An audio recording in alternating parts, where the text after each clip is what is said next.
Nama saya Novita Hendriati, dan hari ini kita akan bahas sesuatu yang kelihatannya sepele tapi punya dampak besar untuk kesehatan kita dan orang-orang di sekitar kita, yaitu etika batuk dan bersin. Pernah nggak sih kamu ada di tempat umum, lalu ada orang batuk atau bersin tanpa menutup mulut? Rasanya gak nyaman kan? Setiap kali kita batuk atau bersin, jutaan droplet atau percikan kecil keluar dari mulut dan hidung kita loh. Droplet ini bisa mengandung virus atau bakteri, penyebab penyakit seperti flu, batuk, bahkan COVID. Kalau kita nggak menutup mulut saat batuk atau bersin, droplet itu bisa menyebar ke orang lain, ke permukaan benda, bahkan bertahan di udara loh beberapa saat. Artinya, kita bisa menularkan penyakit tanpa sadar.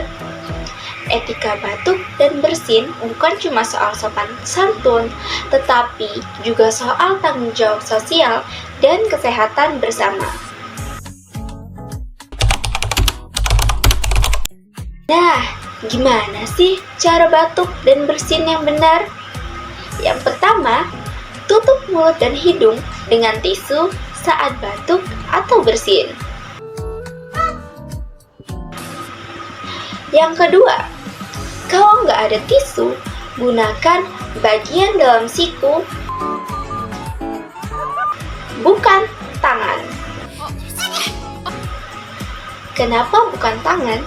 Karena tangan kita sering menyentuh benda, wajah, atau orang lain. Kalau tangan terkontaminasi, virus bisa menyebar lebih cepat. Dan yang ketiga, dan paling penting, adalah cuci tangan. Pakai sabun dan air mengalir selama minimal 20 detik.